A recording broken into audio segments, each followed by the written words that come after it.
Hello, novinho. Ngwasebe mi fonyo de. Ni cham fonyo de. Eko. Mi ason kudo mi abe vio. Mi abe foyer o de. Mukaro jiba mi sia mi fonyo de. Mi dakpe na ma o. Egbia. Mi gbale yeji. Esron de be racine. Eke mi ate wo. E mi abe pome. Ola like. Inti poe. Mi le dengbliado. Yinti po mi le chakedo. Yinti po mi le bre. Ne mi ate wanya. Mi a trouvé solution. Ne mi a besoin de peo. Ne na mi ate no se sende. Ok, ni so ami de ji. Mi va we nou sobe. Leke alepe na. Son tada lepe no. Eke o nyon. Nou ko jona jina son. Kudo nou ko mu jona jine o nye. E nou ke jona jina nyon wako nou ke mu jona jina swacho nyon wacho wan swata nye e jimi va no tiro niso ndika ke jimi gbaja yekpia e tanye le nibe gade o me obe secret de jiomi gade o me obe secret de jiomi eji anovio nyon subole ke nibe omte gade na secret ka yo odola gade kuke yo mate gade na vive vie to chinono no de son yo la sohoe odola gade endekpe ke mi kudo son mi planina le fome mi be yo la wo alo no me videva mi akudo son domi odola gade secret parce que nko nglena mi san le vidéo re mebe kojo plia me ve yemini ame achaso home yami ame achaso fie mi hokpa kula vovovo voke mi va dogo fifia mi do la sro mi anono ni mi anya mi ajesi mi anono eye ni son deke no viu bebe nkeke ame nyon sudolia nte gade na secret vono mu gade secret wa enua egba na foyer be mi abe son de dia mate yinko ele ni be nko ne nu vitu kwire jo nyon kudo son ola donya fa e jona venavia me ve ono podori kame o wona jiri ekela ni be de ka so pome ya me ya cha so pome ya me ye mi ame ve mi va dogo mi tozo ntila de ka ajrela na igade mi pe parce que agbe to be nu comme c'est na na be to no na pome mi sometime voa munyi be nye kudo sonye mi donya vire kwa nyenkia ne mutoa mai honyi gbo na ve kero gbo pa ma be yo onyanke sonye wona msoa iyo sonye leleke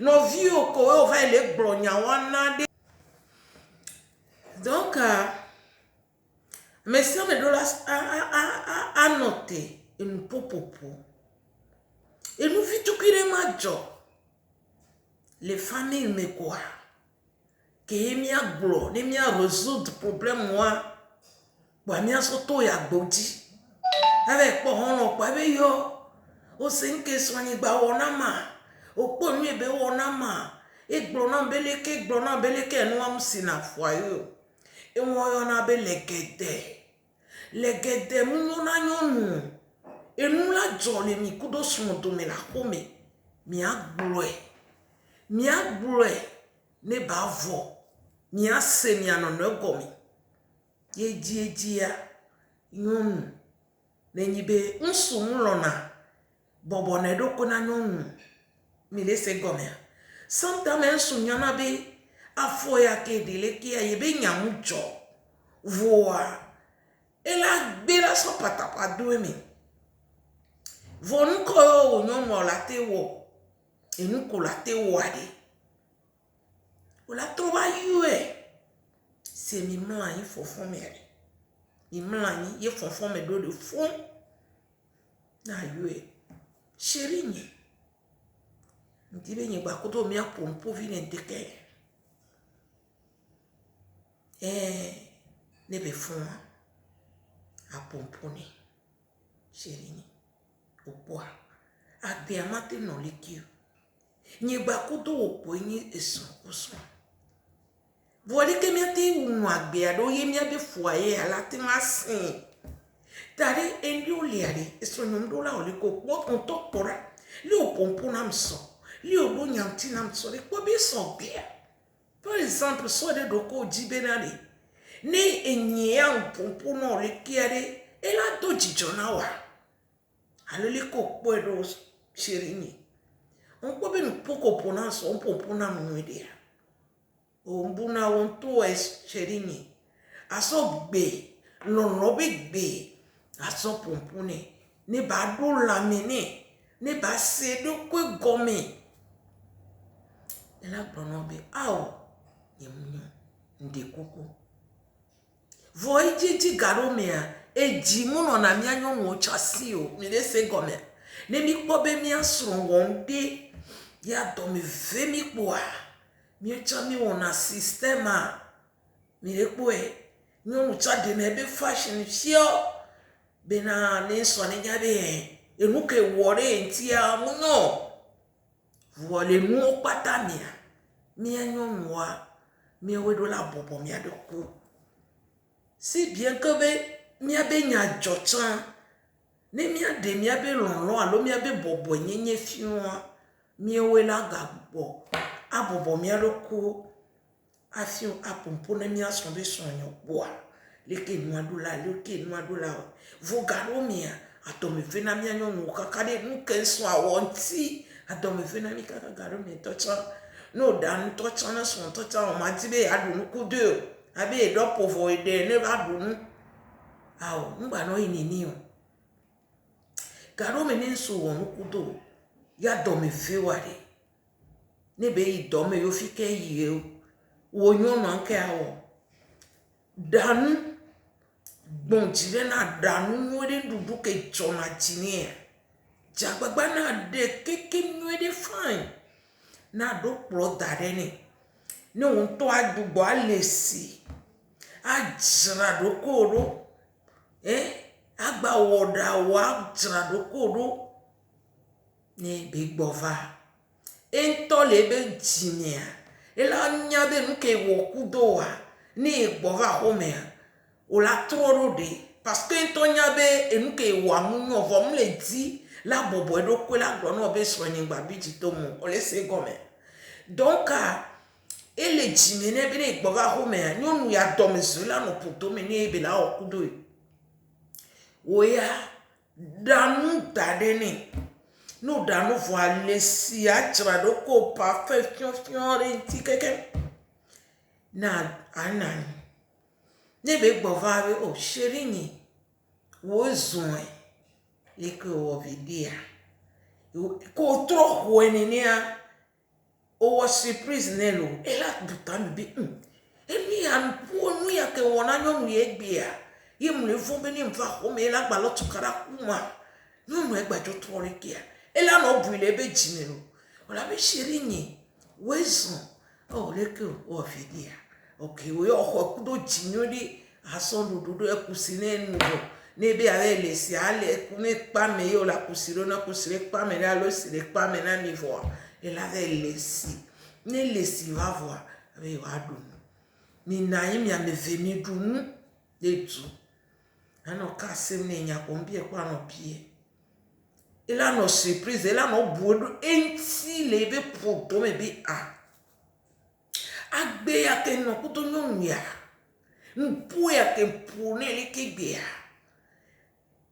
inyonu ya biji ya nyonu antokwe gbajo trori nti ela no bulo mu ja gbonyare pe na o ni nsule won mu ja gbonyare pe na o lo vo ela no bu nti le be jini yemi dunu vo mi na anyi mi opota gbanjoro fun ojra mi pe robo donc mi kwi mi na le teleko yemi le kasem yo le kasem kudu le o le ki o ma o be nkebe wife o no velo e mi kasem kakadu afilia ejro a dalore jile ko wona na koko e mi kwi mi na ile yo o wona mi ya ne koko ano jejila no ore o te no won patani yo la no wona po a weni kaka po a yo to po ga po o sheri santo mi kame yo igbe ya on to anya cho no so e do menene ni ele do ho e to la no bebe egbe ya kara enso inyonu ya muja na tan era no bule be jimi parce que nous kebe wo kudo wa yebe conscience amu na emo vole ke be la globe o sheri ni nke mo kudo so kema mate gble otavoa e wole ja na efie bele ja tro yo la gbe mi e mi kwi mi ve do ho mi ja mo ani e mi do gbera vo mi abaji no vinye dadani enu ko mu ona so po zawa me o mu ne po a e zawa mi da se do ko ni enu ko mu one po a de fien zawa mi o le se go me won di pipi ni ho e di pipi ko ti a ho e ni na won ke ju e keke awo ado vivi ni itola no butan be sukuru yo do omunya la no butan ye opuna nyo mi aleke ye wo mi aneleke fo kaka ko de nyo mi ayoku mu na ileke po vo gbeto ya egbale special egbeta gbale special la yes no to petrol ki la ela no brûler do ko mi ebe o da si do ko neleke ju bele oro kaka nke voile fond mi a fond no fond me aye shirini njema popo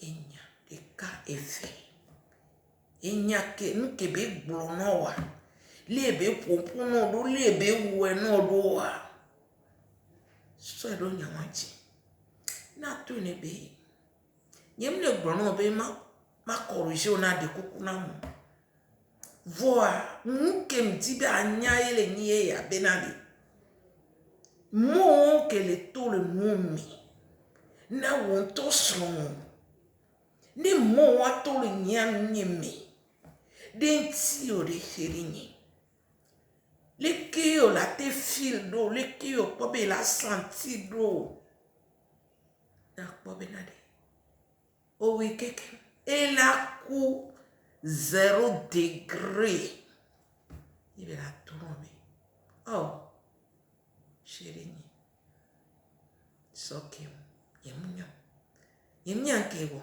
enyemunya ke wo enyi gbekele nu yo dona da soke ela de kuku no ye na po be na de le consider wa mi kaka consider la wo enu apoye be no mi le kebe la torrentiwa enu ke mu ona opo ele jawo no enu ke mu ona opo consider wa mi ela we pata mo na po ye fifi ye lon agbaja san loji oli se gome donc nsu wade bi bla gbanyo de be nsu ne lonso mi enyo no mi aboba mi adoko na mi aso fokakia nsu do mu se gome voa munyo wan to bobo so munye oye do la fion mi la fion no no nye o la fion son o le se gome ne nyo ma cham nye wa nsu a chan le fion enu apo nyi be nko jigbodi ne son popure Alors soit pomporo nyono e pomporo yebe tashiwa ngbabichu. Parce que na domezi o dibe ya pompoa o la gbleno. Voa nkola didi doko na serotique. Na kusi na konwiri eji kuwa ne didi na preva ni mi akwali kimi awelo. Novinyo nyono ma wo irani la mi awe nyi no na hihi akpate mi awe nyi no na mere nyi president ya mere nyi director mere nyi nde mere nyi dogan ola mi awo nyono eji o tamina nya leke ye mi la popono yo la popo alokwe tukara ajriwa mujrana ndo vololo jipo di ble ye hona nous les fiosé ma wone ira mi abeto se mi la yi jika me e